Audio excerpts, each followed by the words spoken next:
Bismillahirrahmanirrahim. Alhamdulillahirabbil alamin wassalatu wassalamu ala asyrafil anbiya'i wal mursalin wa ala alihi wa sahbihi ajma'in. Subhanaka la ilma lana illa ma 'allamtana innaka antal alimul hakim. Rabbi shrah li sadri wa yassir li amri wahlul 'uqdatam min lisani yafqahu qawli. Amma ba'd.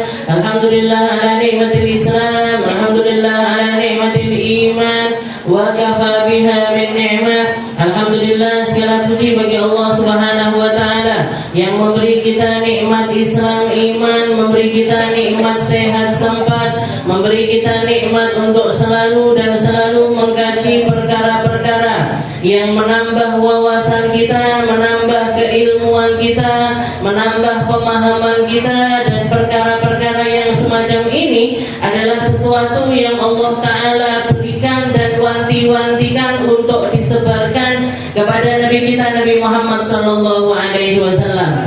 Terbukanya pikiran, terbukanya hati, terbukanya cara pandang, sehingga manusia ini tahu persis bagaimana cara menghargai kehidupannya sendiri, bagaimana cara dia menghabiskan waktunya, menghabiskan umurnya, sehingga hidup di dunia dalam keadaan yang baik, sampai akhirat pun juga mendapatkan kebaikan dari Allah Subhanahu wa taala. Seperti doa yang selalu dan selalu kita panjatkan, salah satu doa yang saya rasa semua umat muslim pasti menghafalnya, Rabbana atina fid dunya hasanah wa fil akhirati hasanah wa qina adzabannar. Ya Allah, kami minta hidup di dunia yang baik, bukan hidup di dunia yang sugih, bukan loh Bu, bukan hidup di dunia yang populer, bukan hidup di dunia yang cantik awet muda sampai tua, enggak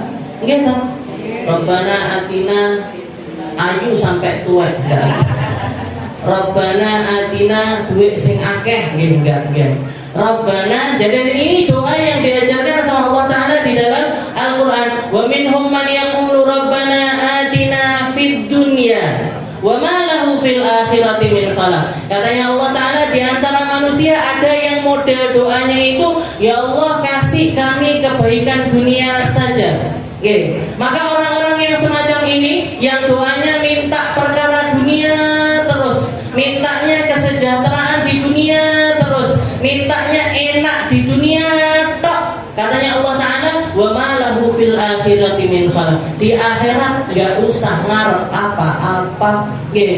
Nyuwun duit ya Allah neng dunya. Ya pasti dunia, duit itu berlakunya di dunia toh. Di akhirat ndak enek Bu, jenengan belanjakan rekening ndak enek, gesek ndak enek, kartu kredit apalagi enggak ada. Jadi ada model orang-orang yang mintanya itu dunia terus, nyuwun perkara dunia. Ya Allah, anak-anak yang bisa bakti sama saya, ya Allah suami yang setia sama saya, ya Allah orang tua mertua yang baik-baik sama saya, mintanya dunia terus. Katanya Allah Ta'ala, wa ma lahu fil akhirati min khalaq. Orang kayak gini nanti di akhirat enggak dapat apa-apa. Di akhirat enggak dapat, tak kasih, kamu minta apa dunia? Ya tak kasih. Suami yang setia, tak kasih. Anak-anak yang baik-baik, tak kasih semuanya. Tapi nanti di akhirat jangan ngarep apa-apa, karena orang-orang baik terdahulu ataupun sekarang sekalipun tentang perkara dunia ini mereka akan selalu diuji sama Allah Ta'ala. Selalu ada ujian lewat suaminya, ada ujian lewat mertuanya, ada ujian lewat orang tuanya, lewat tetangganya, lewat anak-anaknya. Mereka dapat ujian-ujian yang semacam itu. Lah kok kamu tidak mau diuji lewat hal-hal yang semacam ini? Apa nggak boleh berarti minta yang kayak gitu saja? Boleh, boleh. Tapi tetap cari yang kebaikannya ini langgeng sampai akhirat. Ya Allah, anak-anak yang bakti di dunia nanti bareng-bareng lagi sampai akhirat. Ya Allah, suami yang baik di dunia sampai akhirat nanti juga baik. Rabbana atina fid dunya hasanah, dibarengi wa fil akhirati hasanah wa qina ada. Wa minhum man yaqulu rabbana atina fid dunya hasanah fil akhirati hasanah. Jadi ada model yang pertama yang mintanya dunia terus, maka di akhirat enggak dapat apa-apa. Tapi ada sebagian lagi yang model doanya minta dunia baik, minta akhirat baik, minta dijauhkan dari azab neraka.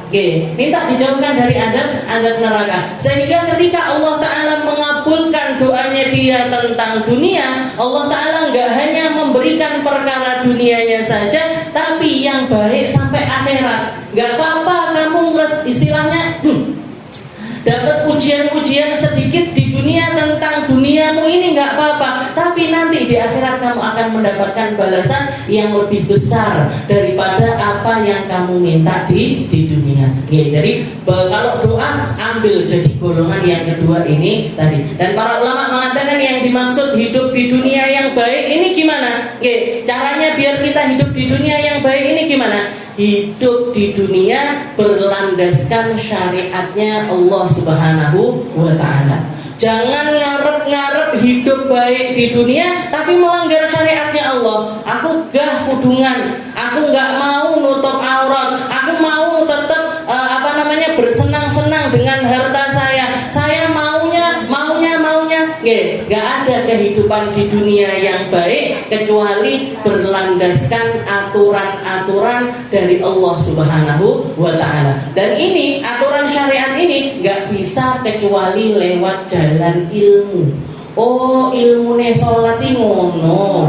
Oh, ilmune puasa itu gitu. Oh, ilmunya nutup aurat itu seperti itu. Kayak kemarin kita bahas maksiatnya mata. Oh, yang boleh tak lihat itu ini, yang nggak boleh ini. Oh, ternyata mulut saya ini yang nggak boleh tak omongkan ini, yang boleh ini. Nah, jadi itu semuanya adalah ilmu syariat yang akan membuat kita hidup di dunia dengan cara yang baik. Dunia hasanah, hidup di dunia yang baik yaitu dengan aturannya Allah Subhanahu wa Ta'ala. Dan gak ada orang ngikuti aturannya Allah Ta'ala bakalan nyesel, itu gak ada.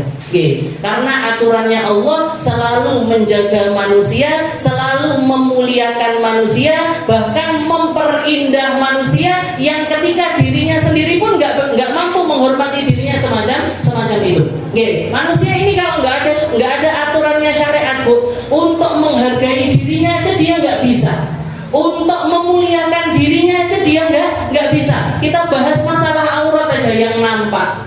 Orang-orang yang nggak ngerti tentang rasa malu, nggak ngerti kalau bagian-bagian tubuhnya itu harus ditutupi, harus dibalut dengan sesuatu yang bahkan transparan pun nggak boleh, ditutupi warna kulitnya, ditutupi bentuk tubuhnya, ditutupi segala lekuk yang ada di badannya.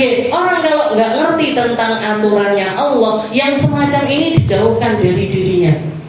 Jangan lihat itu artis-artis yang jadi idolanya orang-orang zaman sekarang, telanjang loh nggak malu.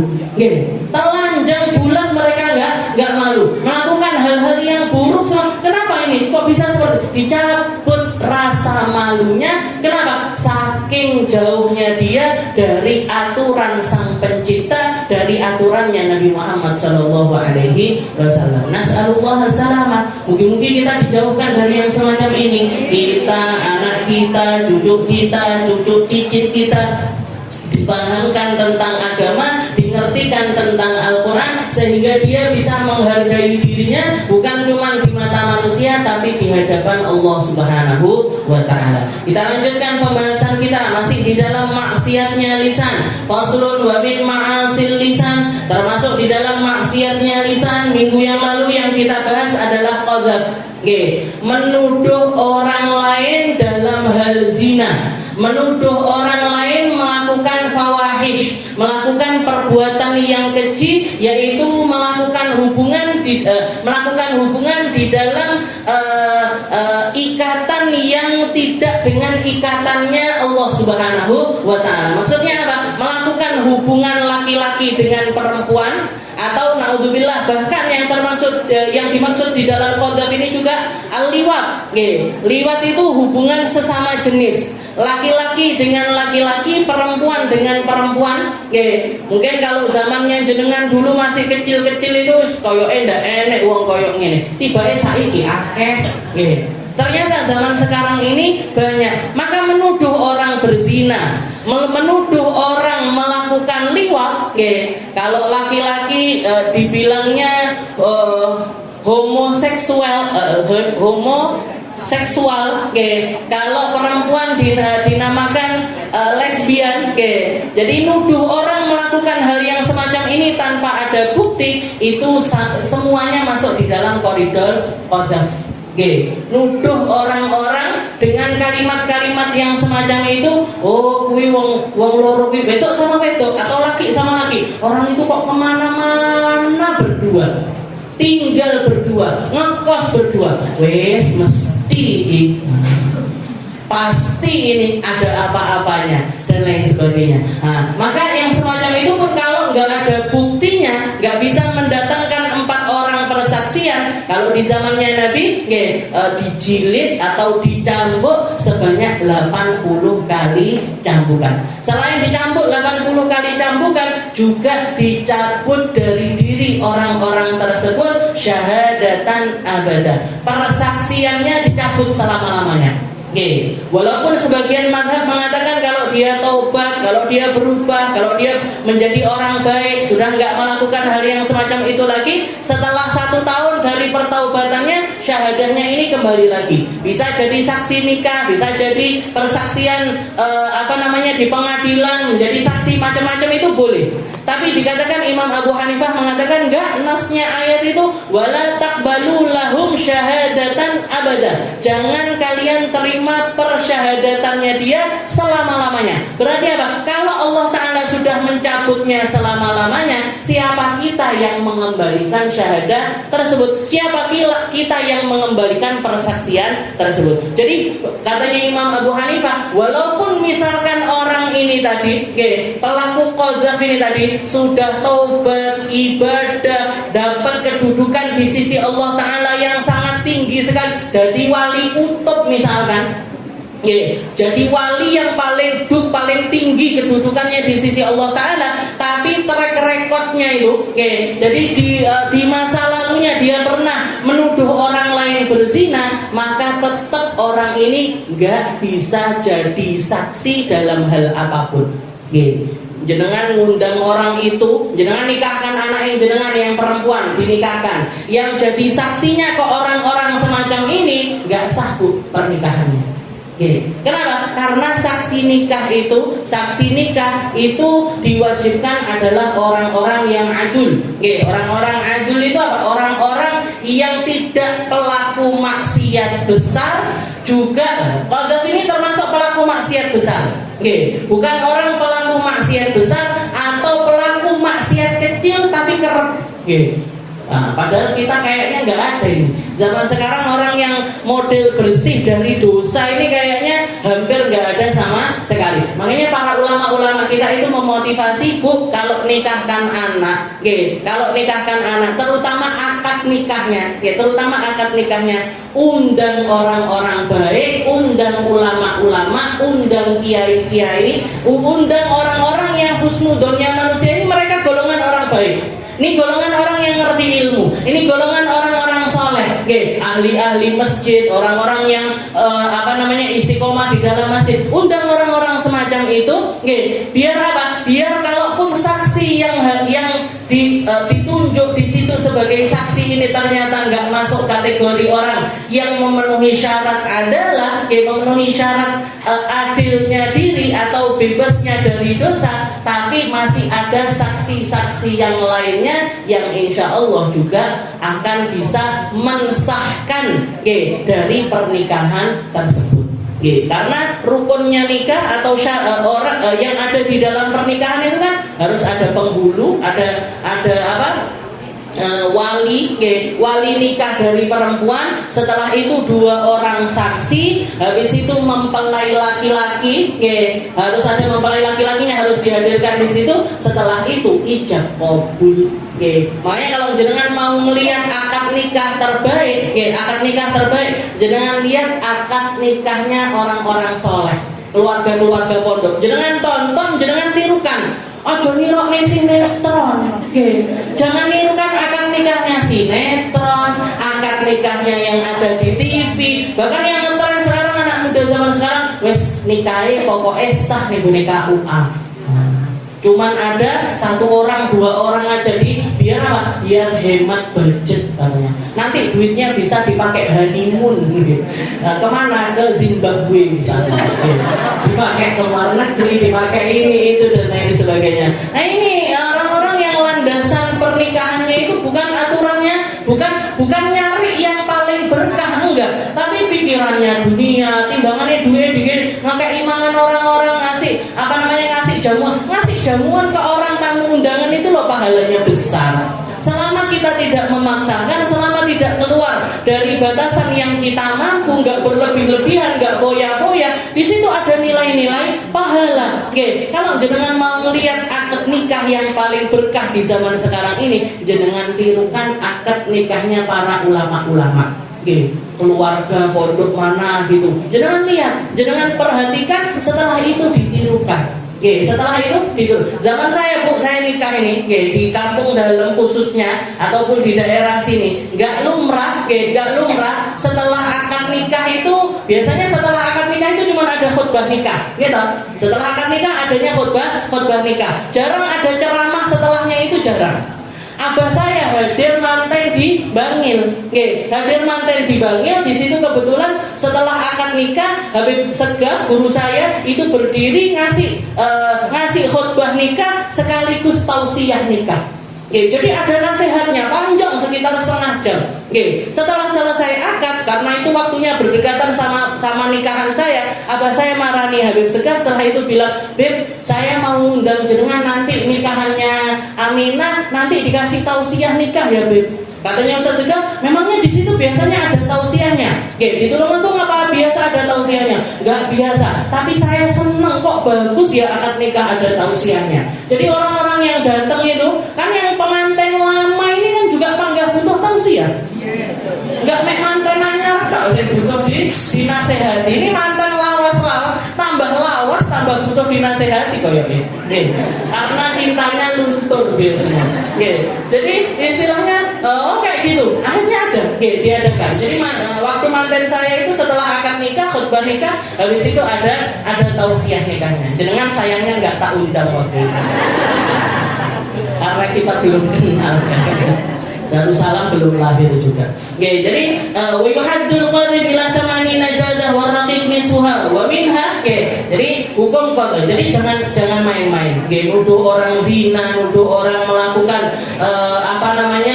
maksiat-maksiat yang hubungannya dengan yang semacam ini, itu murkanya sangat-sangat besar di sisi Allah Subhanahu wa ta'ala. Jadi bukan cuma zina yang besar dosanya, tapi nuduh orang berzina juga itu adalah sesuatu yang dosanya sangat besar. Kalau zina dosa besar, untuk melakukannya ini juga butuh sesuatu yang besar. Untuk melakukannya ini juga butuh sesuatu yang besar. Karena nggak mungkin orang zina itu ujuk-ujuk ketemuan langsung yuk zina yuk, nggak mungkin. Mesti ketemu dulu, pandang-pandangan dulu, habis itu dari mata turun ke hati, terus ijol-ijolan nomor banyak jalannya itu. Untuk prosesnya mau ke zina itu panjang sekali. Nggak mungkin sak-nyek langsung zina, itu nggak mungkin. Tapi kalau nuduh orang zina itu sangat-sangat enteng sekali. Mek terucut, cuman tuh keluar dari lisan seseorang, nggak ngerti kalau ini kalimat kecil ini tadi, kalimat super ringan ini tadi, dosanya sangat besar di sisi Allah Subhanahu wa ta'ala. Jadi hukumannya adalah 80 kali cambukan. Waraqiq nisuha. Dan kalau orang yang nggak merdeka, hukumannya adalah setengah dari orang yang merdeka. Wa min hasabus sahabat. Setelah itu dosa selanjutnya adalah menghina para sahabatnya Nabi Muhammad Sallallahu Alaihi Wasallam. Menghina golongan orang yang paling awal di dalam mendengarkan wahyu, di dalam duduk di majelisnya Nabi, di dalam perjuangan bersama Nabi, di dalam jihad bersama Nabi, di dalam setiap momen-momen yang terjadi di dalam perkara agama, sampai akhirnya ada berbagai macam rumusan, ada berbagai macam ilmu, ada berbagai macam furuknya ilmu dari yang kita dapatkan sampai zaman sekarang ini berkaitan dengan zaman yang pendek, yaitu zamannya para sahabat-sahabatnya Nabi Muhammad SAW. Maka sangat tidak beradab, bahkan bisa dikatakan sangat-sangat kurang ajar. Ada orang-orang yang keluar, yang hidup di zaman setelahnya Nabi dan memandang dirinya itu berhak untuk mengkoreksi kehidupannya para sahabat-sahabatnya Nabi. Sahabat iki lo tahu ngene, sahabat ini lo begini, sahabat ini konflik dengan sahabat yang ini. Orang Sayyidina Ali konflik dengan Muawiyah atau Yazid bin Muawiyah dan lain sebagainya. Jadi dibentur-benturkan antara para sahabat-sahabatnya Nabi Muhammad SAW. Seakan-akan dia menganggap dirinya yang paling setia dengan satu kelompok. Orang yang menganggap saya ini para pecinta Ahlul Bait, saya ini para pecinta keluarganya Nabi Muhammad SAW. Tapi di satu sisi benci sama para sahabatnya Nabi, yang dimuliakan Sayyidina Ali, yang dimuliakan Sayyidah Fatimah, yang dimuliakan Sayyidina Hasan, Sayyidina Husain. Tapi di satu sisi mencela Sayyidina Abu Bakar, mencela Sayyidina Umar, mencela Sayyidina Utsman. Kalau kita lihat Sayyidina Ali itu punya anak-anak dari istrinya selain Sayyidah Fatimah, itu dikasih nama Abu Bakar, dikasih nama Umar. Mungkin nggak ada orang benci sama seseorang terus anaknya dikasih nama orang itu. Jangan benci banget sama orang, namanya A misalkan. Gampang tapi nggak banyak orang punya nama itu siapa? Joko misalkan. Salah. Terus biarin lah. Jadi misalkan jenengan benci banget sama orang namanya Joko, terus jenengan punya anak dikasih nama Muhammad Joko, mungkin apa enggak? Kan nggak mungkin. Kalau ada orang benci sama seseorang, nggak mungkin anaknya dikasih nama dengan nama anak-anak nama orang tersebut. Sayyidina Ali yang dielu-elukan sama sebagian kelompok yang mengaku atau kalau zaman sekarang ini kelompoknya namanya kelompok Syiah. Jadi mereka ini mengaku kalau mereka ini pecintanya Sayyidina Ali, pecinta keluarganya Nabi. Tapi di satu sisi marah-marah sama Sayyidina Abu Bakar, Umar, Utsman, nganggap kalau mereka ini para perebut kekhalifahan, para perebut kepemimpinan setelah Nabi Muhammad SAW. Padahal ketika Sayyidina Abu Bakar diangkat di baiat untuk menjadi pemimpin, Sayyidina Umar membaiat, Sayyidina Utsman baiat, Sayyidina Ali juga membaiat. Ketika jatuh ke Sayyidina Umar, Sayyidina Utsman baiat, Sayyidina Ali juga baiat berserta dengan seluruh keluarganya. Ketika Sayyidina Utsman diangkat, ini juga Sayyidina Ali juga ikut baiat. Jadi nggak ada perseteruan di antara mereka. Orang-orang setelah itu malah justru ribut sendiri, nerka-nerka dengan hawa nafsunya masing-masing. Makanya dikatakan sabbus sahabah min ma'asil lisan.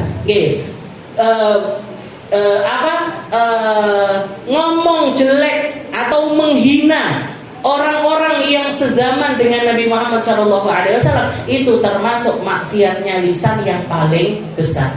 Kita menghina orang biasa aja nggak boleh, apalagi menghina sahabat-sahabatnya Nabi Muhammad. Terus kalau kita dengar cerita-cerita yang semacam itu, konflik di zaman itu gimana? Jenengan baca konfliknya, jenengan baca sejarahnya silakan, tapi jangan sampai hati kita ini benci dengan salah satu dari dua kubu tersebut.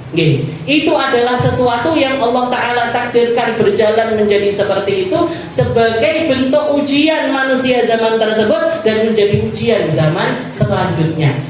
Tinggal kita mikir awake dhewe dengan mereka ini gimana keadaan kita. Karena pujian para sahabat ini bukan cuma keluar dari Nabi Muhammad, bukan cuma keluar dari orang-orang salafun shalihin terdahulu, enggak, tapi Allah Subhanahu wa taala yang memuji-muji mereka. Allah Ta'ala yang banyak sekali pujiannya Allah Ta'ala kepada para sahabat-sahabatnya Nabi Muhammad. Misalkan beliau mengatakan ashabi kan nujum bi ayyihum muqtadaitum ihtadaitum. Katanya Nabi Muhammad, sahabatku itu kayak bintang-bintang yang ada di atas langit. Bi'ayyihim muqtadaitum, dengan siapapun kalian mengikuti mereka, ihtadaitum, kalian akan mendapatkan petunjuk dari Allah Subhanahu wa taala. Dan kalimatnya Nabi ini juga ngambil dari firman Allah taala yang mengatakan wasabiqunal awwaluna minal muhajirin wal ansar walladzina tabauhum bi ihsanin radhiyallahu anhum wa radu'an. Bayangkan, katanya Allah Ta'ala wasabiqunal awwalun, orang-orang terdahulu yang pertama kali menerima Islam dari golongan orang muhajir, dari golongan orang ansar, serta para pengikut-pengikut mereka yang mengikuti jalan kebaikan mereka. Apa katanya Allah Ta'ala? Radhiyallahu anhum wa radu'an. Allah ridho atas mereka. Allah Ta'ala ridho. Kita ini hidup dapat pandangannya Allah aja loh belum tentu.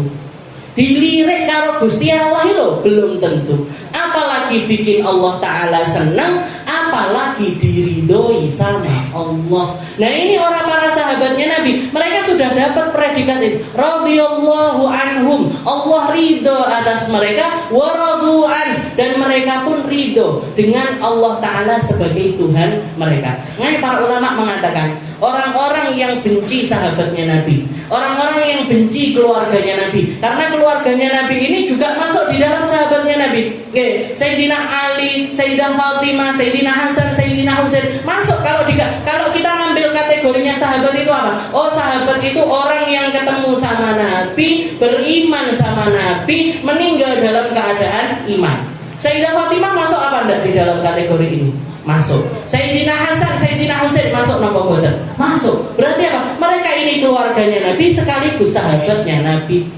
Mereka ini keluarganya Nabi sekaligus dengan sahabatnya Nabi. Jadi dan di situ dikatakan walladzina tabauhum bi ihsan, serta orang-orang setelahnya yang mengikuti jalan mereka dengan cara yang baik. Jalan kebaikan mereka ini ditirukan. Dan kalau kita nirukan apa yang dilakukan sama sahabatnya Nabi, ada nggak di antara kita yang beramal seperti amalnya para sahabatnya Nabi? Para sahabatnya Nabi niku nggih Bu, minimal hatam Al-Quran itu paling jauhnya seminggu sekali. Awake dhewe njajal. Katamane niku lho, setahun jenengan hitung ping pira khatamannya. Buka Al-Qurannya. Rutinitas kita di dalam baca Al-Quran ini seberapa kalau dibandingkan rutinitasnya para sahabat-sahabatnya Nabi. Kalau ngomongin lagi masalah sedekah, nggak usah yang tinggi-tinggi semacam Sayyidina Abu Bakar. Sayyidina Abu Bakar nih, di dalam hidupnya beliau pernah menghabiskan seluruh hartanya diberikan untuk Nabi Muhammad SAW, nggak sekali pun, 2 kali. Pertama ketika beliau mau berangkat hijrah sama Nabi. Mau berangkat hijrah itu semua harta yang beliau punya dibawa. Anaknya tidak diturai belas. Sampai ketika abahnya Sayyidina Abu Bakar itu belum masuk Islam. Baru masuk Islam akhir setelah Fathu Makkah baru masuk Islam. Abu Quhafah namanya. Abu Quhafah ini inspeksi karena dengar putranya Abu Bakar sudah berangkat membersamai Nabi berangkat ke Madinah. Datang ke rumahnya Sayyidina Abu Bakar, nanya sama anak-anaknya, Mataroka Abu Bakrin lakum, apa yang ditinggalkan Abu Bakar untuk kalian bertahan hidup ini apa? Anak-anaknya sudah masuk Islam semuanya. Dikatakan Abu Quhafah ini sudah sepuh dan matanya nggak kelihatan. Jadi dituntun dibawa ke satu tembok, di situ ada lubang temboknya. Anak-anaknya Sayyidina Abu Bakar ini ngumpulin batu-batu yang mirip koin-koin, ditaruh di situ, ditutupi sama kain. Setelah itu tangannya Abu Quhafah ini diletakkan di situ. Ini loh yang ditinggalkan Abu Bakar. Katanya Abu Quhafah, lek ninggalne sakmene berarti aman. Dikira emas, dikira duit, padahal apa? Batu. Semuanya yang dimiliki sama Sayyidina Abu Bakar dibawa semua perjalanan bersama Nabi Muhammad SAW. Ketika di perjalanan Rasulullah nanya, ya wahai Abu Bakar, kamu ninggalin apa buat anak-anakmu? Katanya Sayyidina Abu Bakar, taraktu lahumullah wa rasuluh. Aku tinggalkan untuk mereka Allah dan juga Rasulnya. Saya tinggalkan kepada mereka Allah dan juga ketaatan kepada Nabi Muhammad SAW. Setelah itu yang terkenal kejadian kedua ketika mau perang Tabuk. Ketika mau perang Tabuk, Sayyidina Umar ini datang. Ya Rasul, saya sedekahkan setengah harta saya. Setengah, Bu. Ada yang pernah sedekah setengah harta. Jangan lihat saldo rekening, oh duitku 10 juta, sedekah 5 juta langsung pernah. Saya tanya di sini ada apa enggak yang pernah sedekah seperti itu? Oh, delok duitnya 2 juta, 1 juta langsung tinggi sedekah. Saya mana saya 1.000 aja lah, saya ketahui lah. Mikirnya panjang kita kalau sedekah. Para sahabatnya Nabi ini setelah Sayyidina Abu Bakar, Sayyidina Umar itu, Rasulullah itu pernah disirami emas sama Sayyidina Utsman. Ya Rasul, jenengan butuh harta buat perang, ini disok nih di depannya Nabi Muhammad SAW. Itu Sayyidina Utsman. Yang receh-receh dari sahabat, receh, kamu jenengan receh. Yang kecil-kecil dari para sahabatnya Nabi mendatangi Nabi sambil mengatakan, ya Rasul, hada mali wa hada, ya Rasul, ini harta saya, ini rumah saya, ini kebun saya, silahkan yang mau jenengan potong, yang mau jenengan ambil, yang mau jenengan sisakan, yang mau kita ini, bahkan ini untuk harta, untuk kitanya, mau jenengan taruh di depan, mau jenengan taruh di tengah, mau jangan taruh belakang, kanan, kiri, naik ini, naik itu, terserah ya Allah, ya Rasul. Terserah ya Rasul. Dan demi Allah ya Rasul, ma'ahattum, yang jenengan ambil dari harta kami jauh lebih kami sukai ketimbang yang jenengan sisakan. Ada Bu kita ngamal seperti ini di dalam bersedekah. Di dalam bersedekah itu sampai seperti ini ada apa enggak kira-kira? Datang ke kiai, katanya muridnya, katanya pecintanya, katanya orang-orang yang tresno sama ulama-ulama tersebut. Dengar kalau ulamanya misalkan pondoknya mau bikin masjid, bikin musola, bikin asrama santri, terus datang, kiai, ini harta saya, ini loh duit saya di rekening 50 juta, silahkan mau diambil berapa? Ada apa enggak yang berani kayak gitu? Saya ngenek untuk selebaran, pondok mau bikin gini-gini, panggah sumbangan,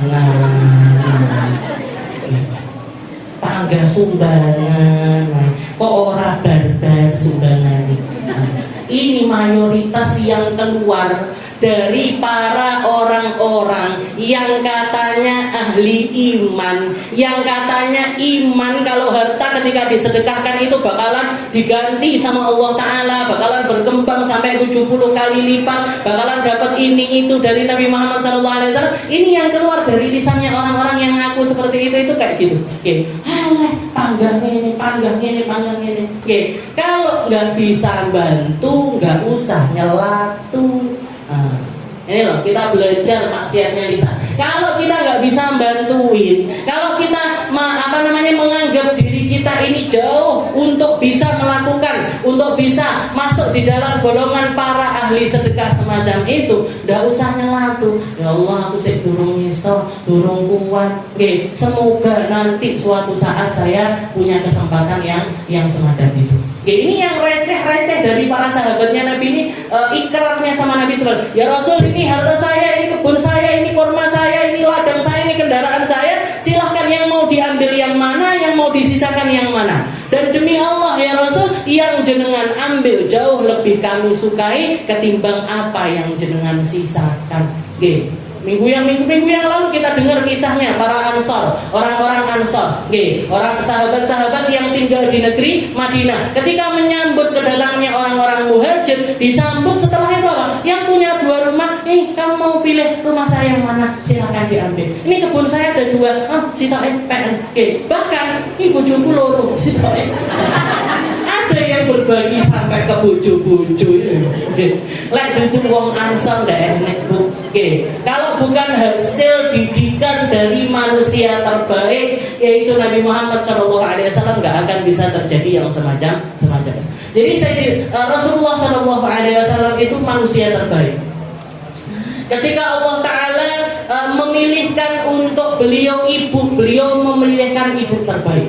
memilihkan bapak terbaik, memilihkan kakek terbaik, memilihkan anak-anak terbaik, memilihkan zaman terbaik, memilihkan negeri terbaik untuk beliau lahir ataupun untuk beliau hijrah.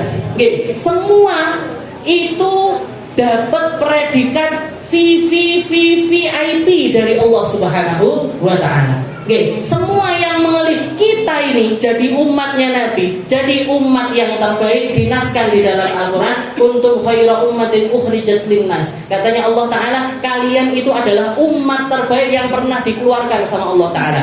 Ta'muruna bil ma'ruf wa tanhauna 'anil munkar. Selama kalian amar ma'ruf nahi munkar, selama kalian ketika melakukan kebaikan enggak puas dengan kebaikan sendiri, tapi ajak-ajak orang untuk melakukan kebaikan, dan ketika kalian melihat kemungkaran, kalian nggak mau kemungkaran itu merajalela atau melebar kemana-mana, kalian hadang itu kemungkaran. Selama amar ma'ruf nahi munkar itu masih berlaku, maka kalian adalah umat terbaik yang pernah dikeluarkan sama Allah Ta'ala. Kenapa kok kita jadi umat yang terbaik? Karena nabinya kita, Nabi Muhammad Sallallahu Alaihi Wasallam. Imam Al-Busiri mengatakan, busyra lana ma'syaral islami inna lana minal inayati ruknan ghaira munhadimi. Katanya Imam Busiri, kita ini dapat kabar gembira yang sangat besar dari Allah Ta'ala. Busyra lana ma'syaral islam, para orang ahlul Islam, kita ini dapat kabar gembira yang sangat besar dari Allah Ta'ala, minal inayati ruknan ghaira munhadimi, karena kita punya sandaran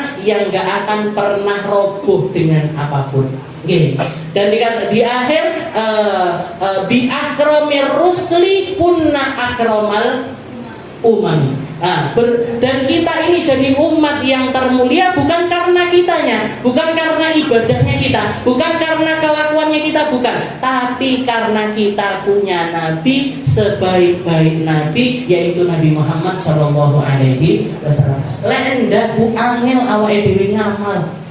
Kalau enggak, kita umatnya Nabi ini sulit sekali untuk beramal. Kalau kita mau nyamakan ibadah kita dengan umat-umat terdahulu, yang pahala salat 1 rakaat dapatnya pahala ya 1 rakaat, salat 2 rakaat dapat pahalanya ya 2 rakaat. Ini umatnya Nabi, salat 1 rakaat pahalanya 50 rakaat.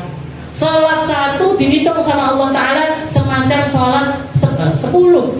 Jadi 5 kali salat 5 waktu itu menduduki kedudukannya salat 50 waktu pahalanya, kalau dibandingkan umat. Jadi kalau umat terdahulu itu dapatnya ya 1 dihitung 1, kita 1 bisa istilahnya 1 bisa mengambil porsi 10 dari ibadah tersebut. Jadi ditikel-tikel nih sama Allah Ta'ala, ditambah-tambahi pahalanya sama Allah Ta'ala, bukan karena kitanya, tapi karena kita umatnya Nabi Muhammad Sallallahu Alaihi Wasallam. Maka sabus sahabah ini dosanya besar sekali.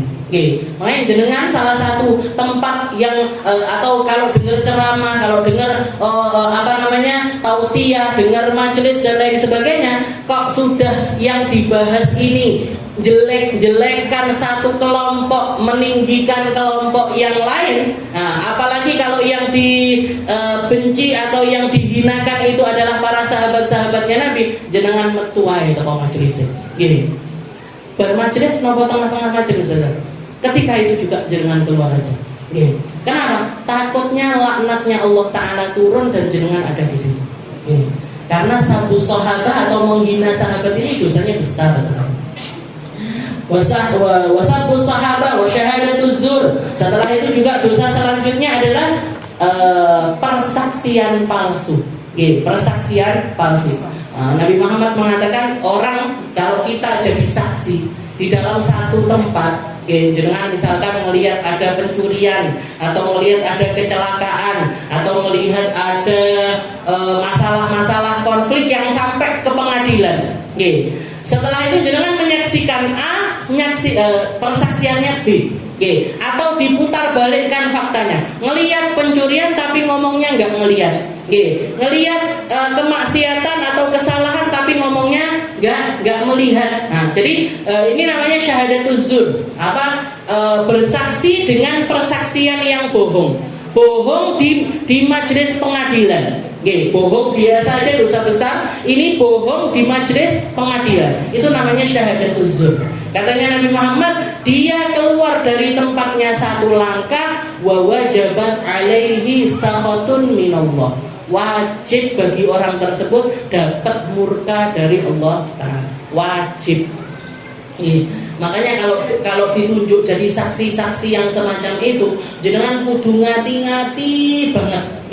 Persaksian yang memberatkan kelompok yang nggak bersalah, apalagi persaksian yang bikin orang nggak bersalah ini jadi dihukum, dibolak-balik, hukum itu dibolak-balikkan sesuai dengan keinginan mereka dan lain sebagainya, itu dosanya sangat besar sekali. Wajabat, jadi maharaja, dia nggak keluar satu langkah pun dari tempat persaksiannya itu, kecuali wajib bagi orang tersebut mendapatkan murka dari Allah Subhanahu wa Ta'ala. Nabi Muhammad pernah ketika beliau duduk, setelah itu beliau mengatakan kepada para sahabat, ala ukhbirukum bi akbaril kabair, mau nggak kalian saya kasih tahu tentang dosa-dosa yang paling besar?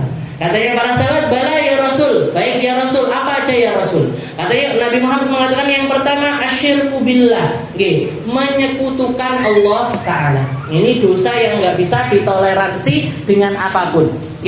Berdusta, asyirku billah. Setelah asyirku billah, setelah itu beliau mengatakan wa uququl walidain. Durhaka sama orang tua. Durhaka sama orang tua. Dan yang ketiga, qati'atur rahim, memutuskan tali silaturahim. Orang-orang yang rahimnya dekat sama kita, yang punya hak paling besar untuk mendapatkan kebaikannya kita, yang nggak akan mungkin bisa diputuskan dengan apapun.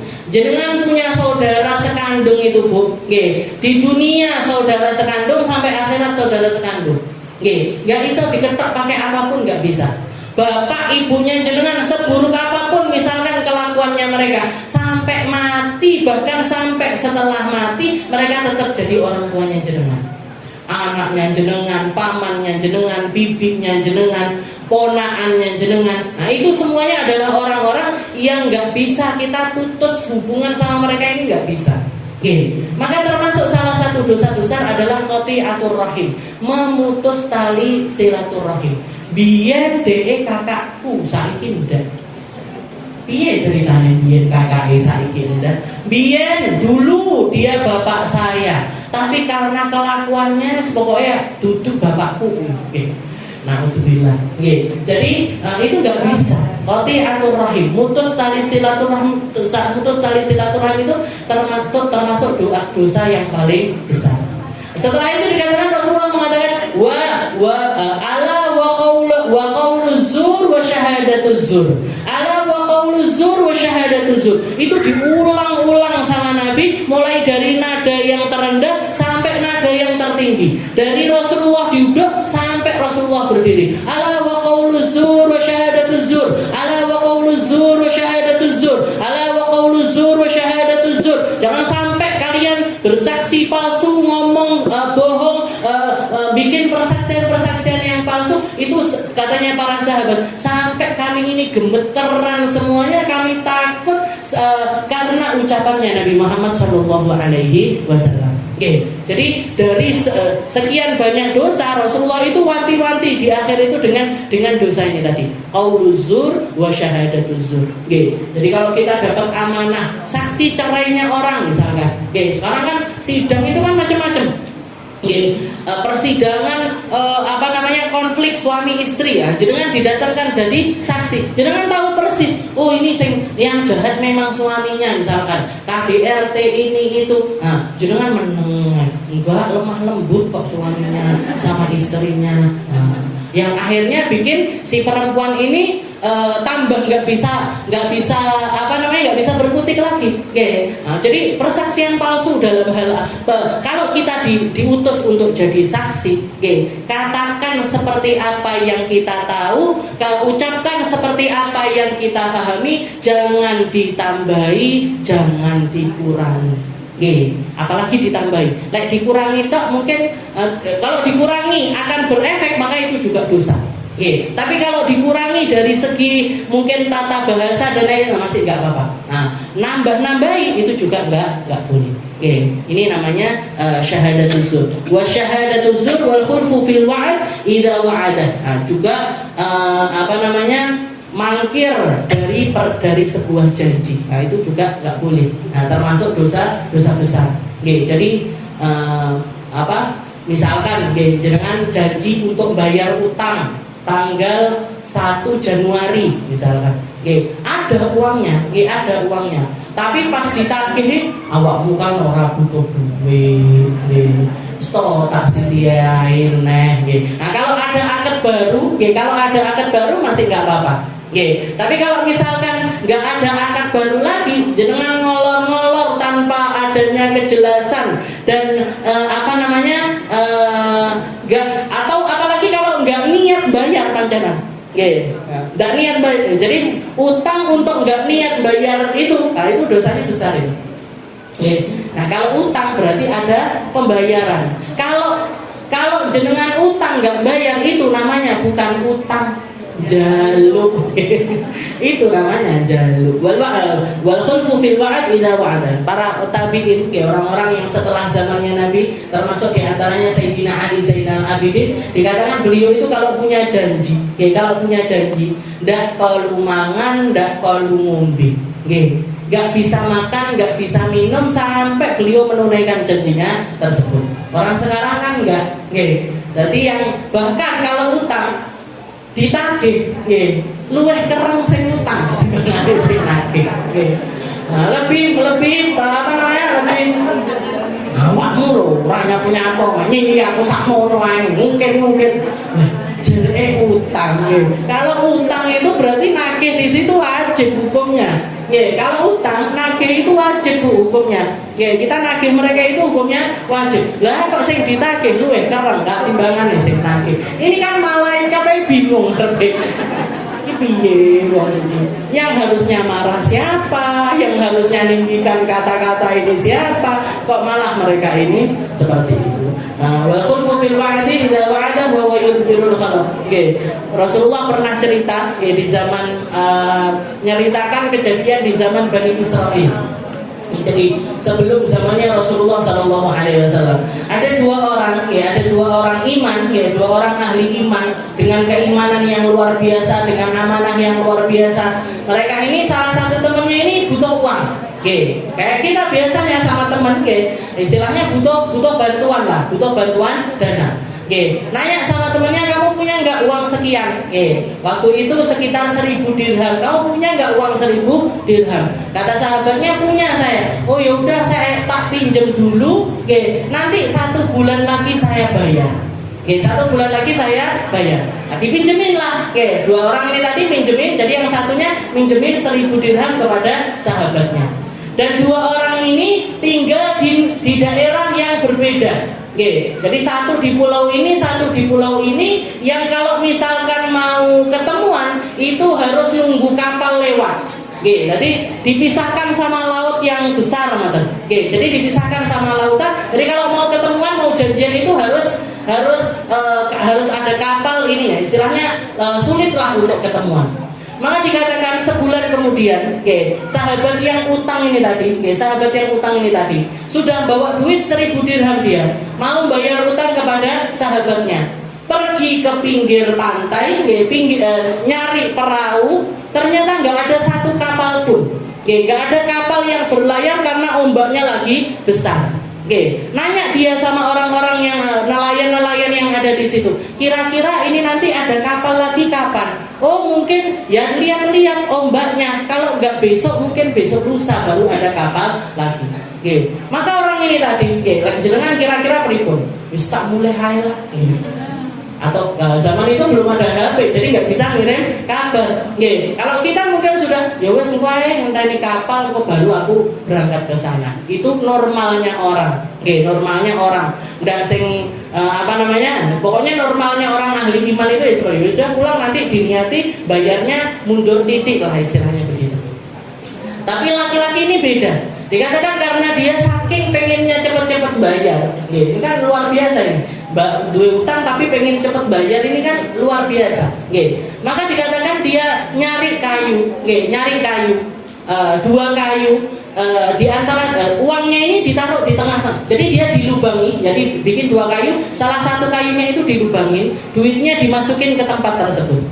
Setelah itu ditempelin dengan 1 kayu lagi, jadi ketutupan gitu, duitnya di tengah-tengah itu ketutupan. Setelah itu dia ngambil kayu lagi, ditaruh di sininya.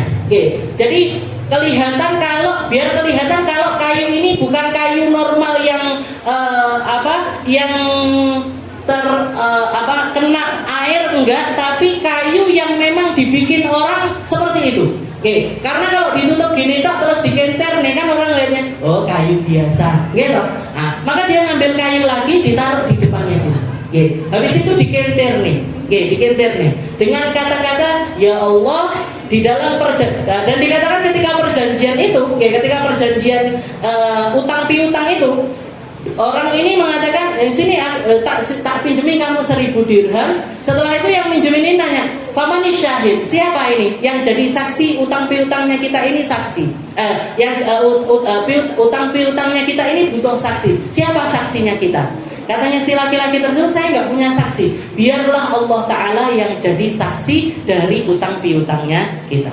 Nah, yang satunya ridho akhirnya terjadi. Nah, maka digenter nih, sambil dia mengatakan, ya Allah, Engkau sebagai saksi dari utang piutang kami. Ini saya niatkan untuk bayar utang saya. Bismillah. Celung, dicemplungnya di laut. Uang 1.000 dirham.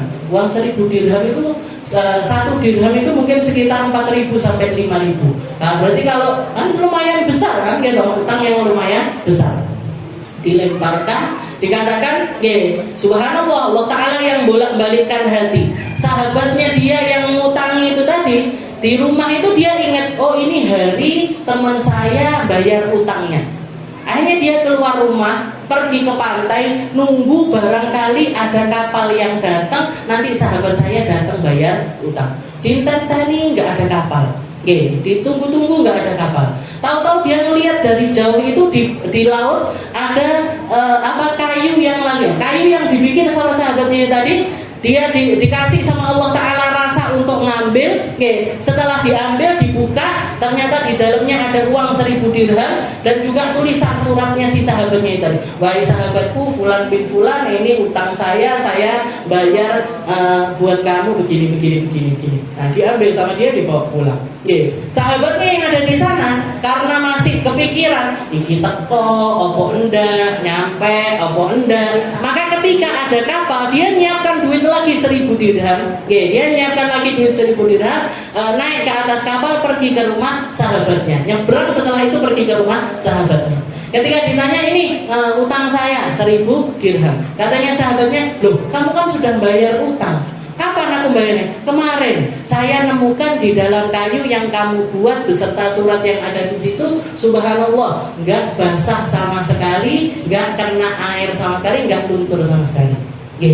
Jadi ini di zamannya Bani Israel. Ini kita bisa ngambil pelajaran dari dua orang ngutangi itu harusnya seperti ini. Kalau orang nggak amanah, dibayari duit lagi, ini 1.000 dirham saya.